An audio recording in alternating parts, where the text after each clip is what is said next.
Hello, আসসালামু আলাইকুম juniors. Welcome to science by YouTube channel. তোমাদের আরেকটা ভিডিওতে ওয়েলকাম। তো আজকের ভিডিওতে আমরা এইচএসসির যে গুণগত রসায়ন চ্যাপ্টারটা আছে, কোন চ্যাপ্টার? গুণগত রসায়ন। এই চ্যাপ্টার যে ইলেকট্রন বিন্যাস আছে না, ইলেকট্রন বিন্যাস,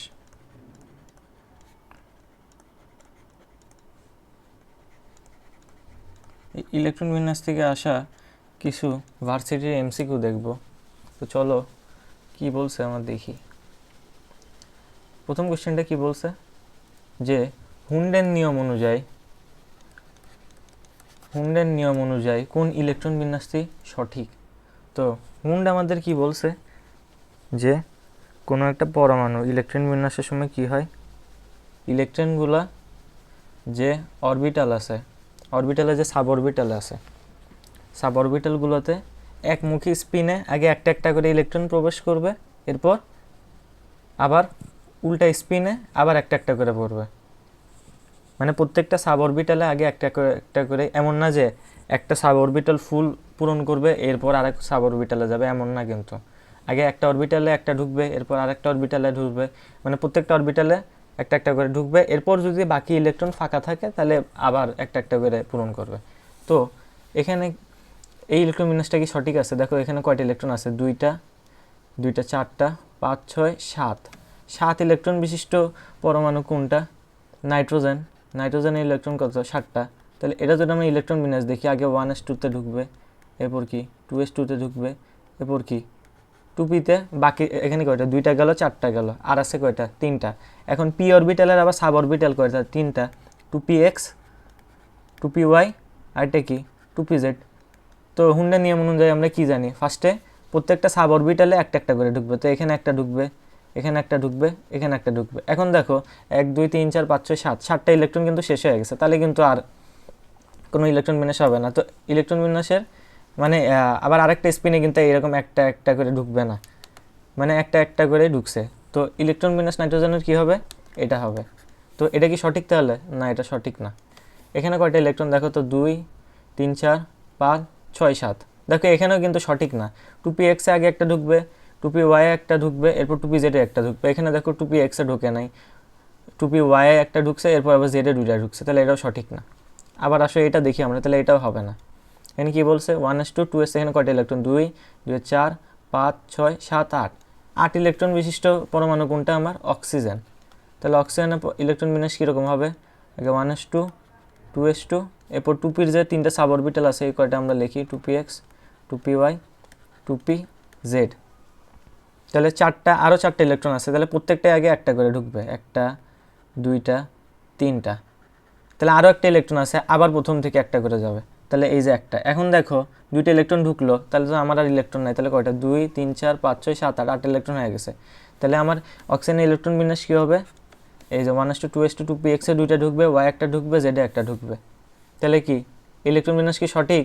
এখানে দেখো x এ একটা গেছে, y একটা গেছে, z এ আবার একটা যাবে, এরপর x এ ব্যাক আসবে, কিন্তু এখানে দেখো z এ 2টা দিছে, তাহলে কি এটাও সঠিক না। এখানে কয়টা ইলেকট্রন দেখো তো ডিতে, যেহেতু এই 3টা হয় না, তাহলে আলটিমেটলি এটাই অ্যান্সার হবে। তো আমরা দেখিয়ে দেখো 2, 3, 4, 5, 6, 7, তাহলে 7টা ইলেকট্রন বিশিষ্ট এই যে আমার, তাহলে নাইট্রোজেনই হবে। তাহলে নাইট্রোজেন ইলেকট্রন বিন্যাস কি? 1s2 2s2 2px এ একটা যাবে, y একটা যাবে, z এ একটা যাবে। তাহলে কি অ্যান্সার কোনটা আমার? এই যে অ্যান্সার হবে আমার এই ডি নাম্বার। আমার অ্যান্সার এইটা, ডি নাম্বার। আসলে এবার আমরা সেকেন্ড ম্যাথটা দেখি, মানে সেকেন্ড কোয়েশ্চেনটা দেখি। এটা কোথায় আসছিল দেখছো? জিএসটি 23-24 আসছিল। নিচের কোন মৌলের পরমাণুতে একমুখী স্পিনে সর্বাধিক সংখ্যক বিজোড় ইলেকট্রন আছে? আগে আমরা ইলেকট্রন বিন্যাসটা করব, এরপর ওই যে হুন্ডের নিয়ম অনুযায়ী আগে একটা একটা করে ঢুকবে।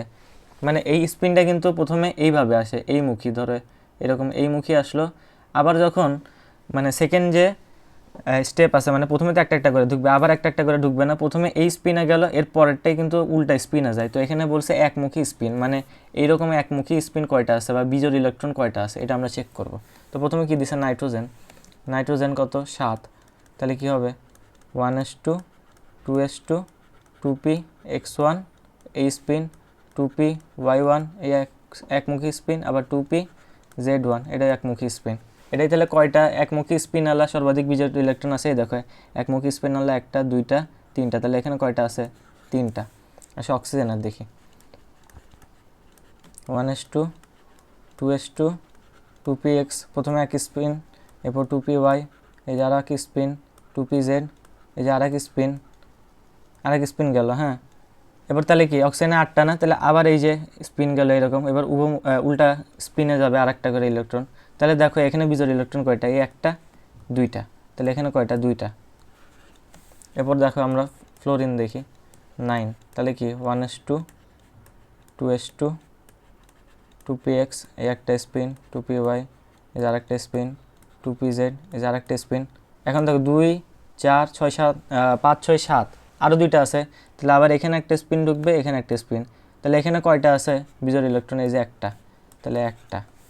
এরপর কি কার্বন, কার্বন কত আমার? ইলেকট্রন 6টা, তাহলে কি 1s2 2s2, আর 2টা ইলেকট্রন আছে, তাহলে 2px 2py আর কি 2pz, 2টা ইলেকট্রন আছে, তাহলে 2 4, তাহলে এখানে এক স্পিন একটা ঢুকবে, এখানে একটা ঢুকবে, আর তো নাই, তাহলে এখানে 0টা ইলেকট্রন।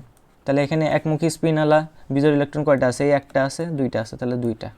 তাহলে সর্বাধিক কার কাছে আছে? এখানে আছে একটা, তাহলে এটা হবে না, এখানে 2টা, এখানে 2টা, সর্বাধিক কার? নাইট্রোজেনের 3টা আছে, তাহলে অ্যান্সার কোনটা হবে আমার? নাইট্রোজেন, এটা অ্যান্সার আমার। চলো আমরা সেকেন্ড মার্কটা দেখি কি বলছে। দেখো ফ্লোরিন মৌলের ইলেকট্রন বিন্যাস কোনটি? ফ্লোরিনের ইলেকট্রন কয়টা? আমরা জানি 9টা, এর পারমাণবিক সংখ্যা 9, তাহলে আগে কি হবে? 1s2 2s2, এরপর কি আর কয়টা আছে? পি অরবিটাল আমরা কয়টা জানি? সর্বোচ্চ 6টা ইলেকট্রন থাকতে পারে, তাহলে এখানে 2টা 2টা 4টা, আরও 5টা আছে, তাহলে এই যে 5টা, এরকম গেল। আর যদি এটাকে সার অরবিটাল হিসেবে দেখাতে বলে তখন আমরা কি করব? 1s2 2s2, এরপর কি 2px 2py 2pz। তো প্রথমে একমুখী স্পিন এরকম যাবে, তাহলে কয়টা গেল? 2 2 4 5 6 7, আরও 2টা লাগে, তাহলে এই মুখে স্পিন এই মুখে স্পিন। যদি মানে সাব অরবিটাল আকারে লিখতে বলে তাহলে এইটা হবে। তাহলে 1s2 2s2 2p5 কোন জায়গায় আছে?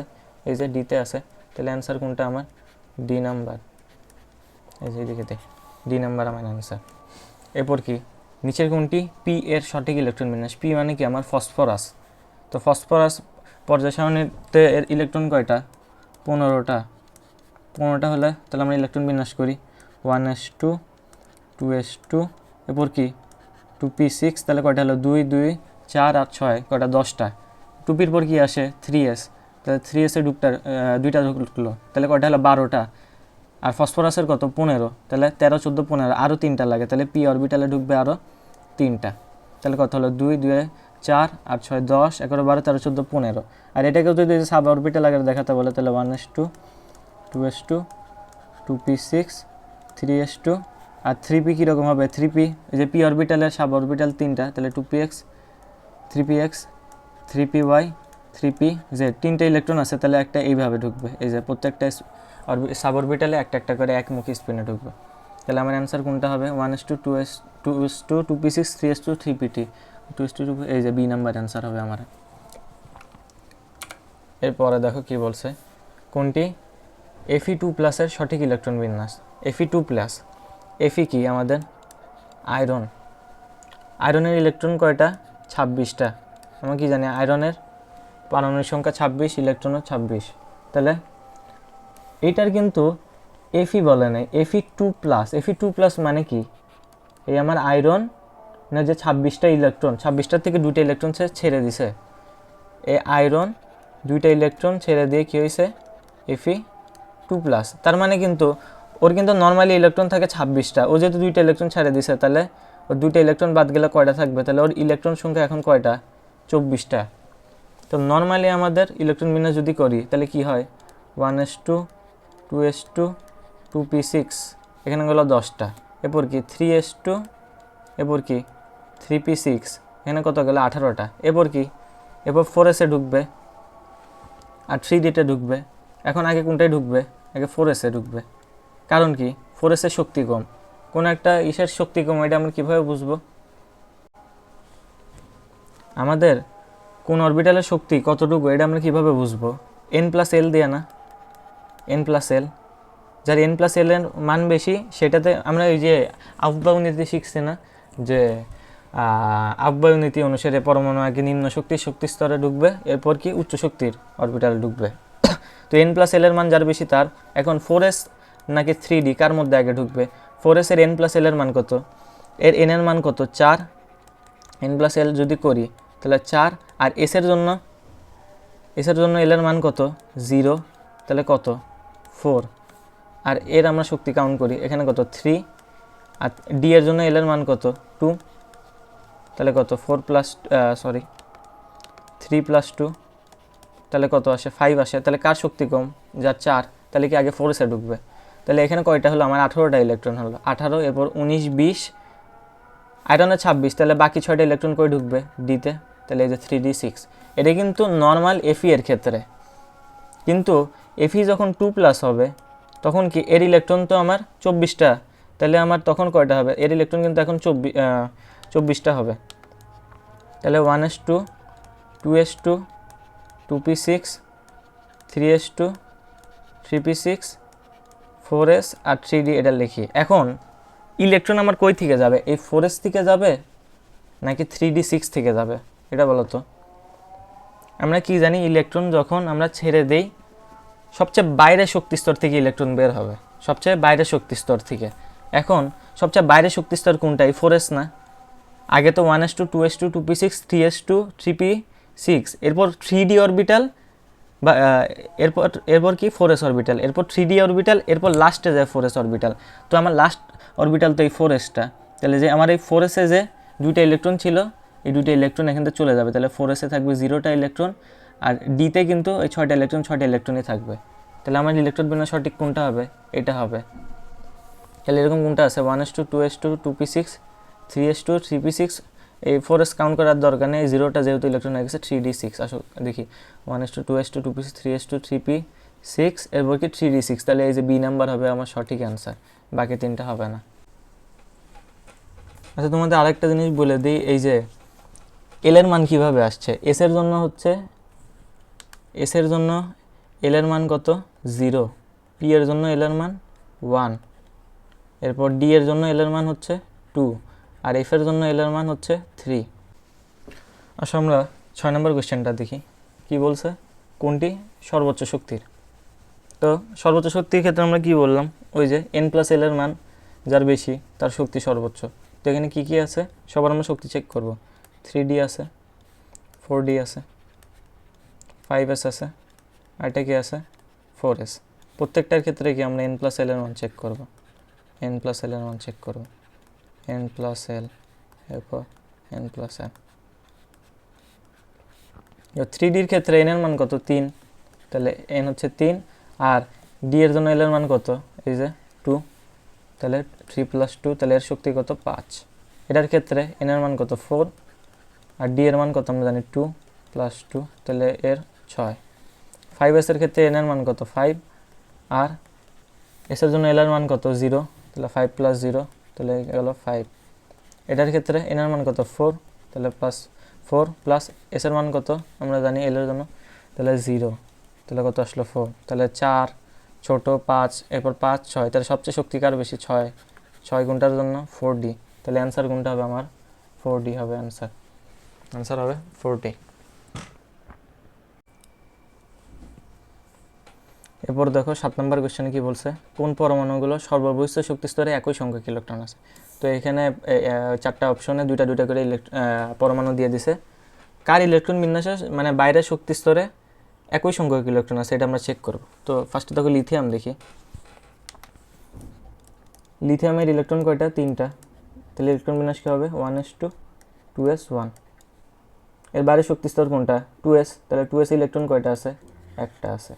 এরপর আসো আমরা কপার দেখি, কপারের ইলেকট্রন কয়টা? 29টা, তাহলে আসো আমরা দেখি 1s2, 2s2, 2p6, 3s2, 3p6, এরপর কি সবচেয়ে ছোট শক্তি স্তর কোনটা?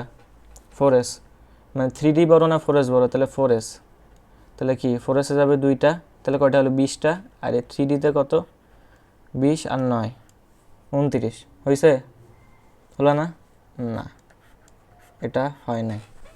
কপারের ইলেকট্রন বিন্যাসে কিন্তু একটা ব্যতিক্রম আছে। আসো আমরা এই 3p6 পর্যন্ত আগে লিখি, 1s2 2s2 2p6 3s2 3p6। এখন আমরা একটা শুনছি না যে অর্ধপূর্ণ বা ফুল যদি পূর্ণ থাকে তাহলে সেই শক্তি স্তরটা স্থিতিশীল হয়, আর পরমাণু সবসময় কি স্থিতিশীল অবস্থায় যাইতে পারে। এখন এই যে 3D অরবিটাল আছে, এই অরবিটালে যদি 3d5 এরকম ইলেকট্রন বিন্যাস নিতে পারে, বা 3d10 মানে অর্ধপূর্ণ বা ফুল পূর্ণ এরকম যদি থাকতে পারে, তাহলে এটি স্থিতিশীল বেশি হবে। এখন দেখো, আমি যদি 4s-এ 2টা দিই তাহলে 3d-তে 9 হচ্ছে, তাহলে কিন্তু এটা স্থিতিশীল হলো না, এটা স্থিতিশীল হলো না। কিন্তু আমি যদি আগে 3d-তে এই 10টা দিই, এরপর 4s-এর জন্য আর কয়টা থাকে, 1 থাকে, এটা দিই, তাহলে কিন্তু এটা স্থিতিশীল হচ্ছে। তাহলে আমার স্থিতিশীল হওয়ার জন্য তো পরমাণু আগে এই 3d-তে 10টা ফিল আপ করবে, তাহলে আমার সঠিক ইলেকট্রন বিন্যাস হবে এটা কিন্তু হবে না, কারণ এখানে স্থিতিশীল অবস্থা থাকতেছে না। কিন্তু 3d-তে যদি 10টা ইলেকট্রন যায় তাহলে সেটা কি হচ্ছে, সেটা স্থিতিশীল অবস্থায় যাচ্ছে। তাহলে এই কপারের ক্ষেত্রে বাইরের শক্তিস্তর কোনটা সবচেয়ে, এই যে 4s ইলেকট্রন কয়টা আছে, একটা আছে। তাহলে দেখো এটার ক্ষেত্রেও একটা আছে, এটার ক্ষেত্রেও একটা আছে, তাহলে এই যে অ্যান্সার এইটাই হবে, বাকিগুলো আমার দেখার দরকারই নেই আর। এরপর দেখো 8 নম্বর কোশ্চেনে কি বলছে, এটা কোথায় আসছে, রাজশাহী 22-23-এ আসছে, অ্যান্ড ঢাকা ইউনিভার্সিটিতে 17-18 সেশনে আসছে।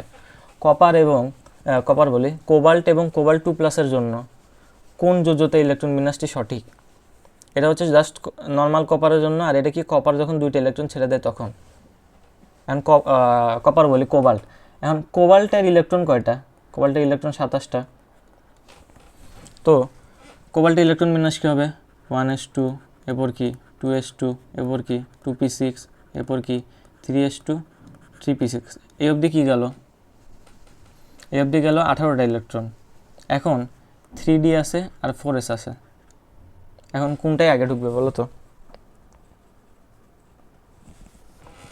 আর ইলেকট্রন আমার বাকি আছে কয়টা, 7, আর এদিকে 2টা, তাহলে 9টা। যেহেতু 9 দেওয়া হচ্ছে তাহলে আমার 3d-টা আগে ঢুকবে না, আগে এখানে 2টা, কারণ এখানে যদি 9টা দিই তাহলে তো লাভ হচ্ছে না, আমার তো অর্ধপূর্ণ বা ফুলপূর্ণ হচ্ছে না। তো এর জন্য আমি আগে কি করব, এখানে 2টা ইলেকট্রন দেবো, তাহলে কয়টা হলো 20টা, আর বাকি কয়টা থাকে 7টা, তাহলে এই যে 7।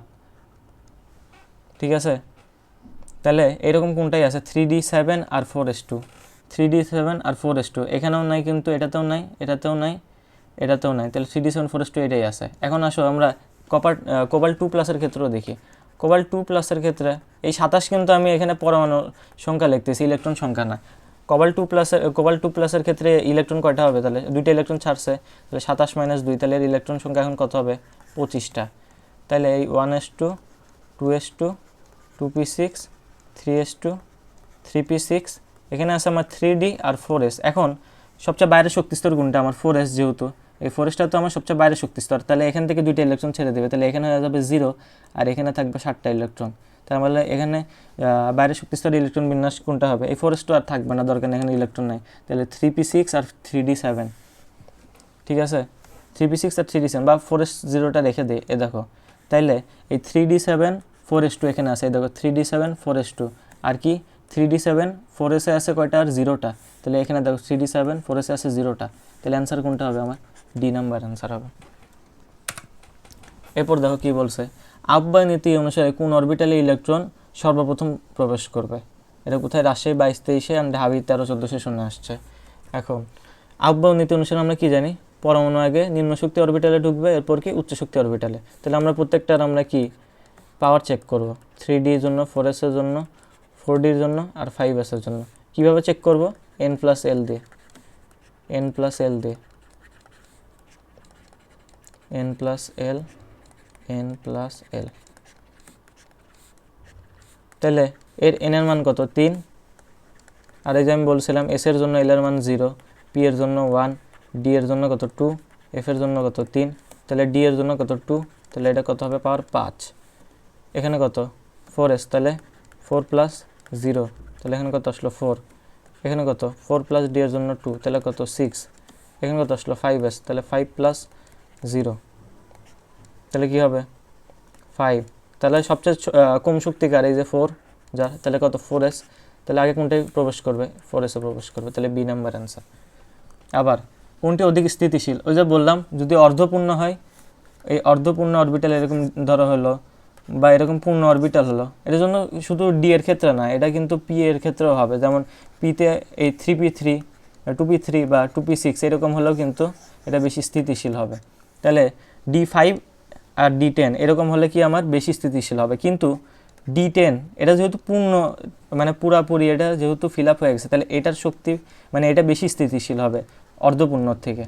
তাহলে এখানে দেখো এখানে দেখো D9 আছে, তাহলে এটা তো আমার কি অর্ধপূর্ণ না পুরাপুরি পূর্ণ না, তাহলে এটা হবে না। F13, এফের সর্বোচ্চ কয়টা ইলেকট্রন থাকতে পারে 14টা, তাহলে এখানে আছে 13টা, তাহলে এটাও হবে না।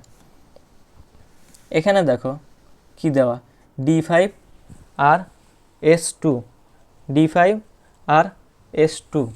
এখন এটার মধ্যে দেখো 10 কই গেল, D5S2 আর এটা কি D10S1। এখন এটার ক্ষেত্রে D5 বা অর্ধপূর্ণ আছে, অ্যান্ড এটার ক্ষেত্রে কি D10 আছে বা ফুল পূর্ণ। তাহলে আমি কি বললাম, এই যে যদি পুরাপুরি পূর্ণ থাকে তাহলে সেটা বেশি স্থিতিশীল হবে, তাহলে আমার অ্যান্সার কোনটা হবে, এই যে D10, এটা বেশি স্থিতিশীল হবে, তাহলে এটাই আমাদের অ্যান্সার। তো এখানে মোটামুটি কয়েকটি এমসিকিউ সলভ করালাম, আরও এমসিকিউ আছে, আমি পরের ক্লাসে হয়তো আরও এমসিকিউ দেবো। এই এমসিকিউগুলো ইম্পর্টেন্ট আছে, তো তোমাদের ভিডিওটা যদি ভালো লাগে তাহলে তোমরা লাইক কমেন্ট শেয়ার করতে পারো, সাপোর্ট দিও। So thank you everyone.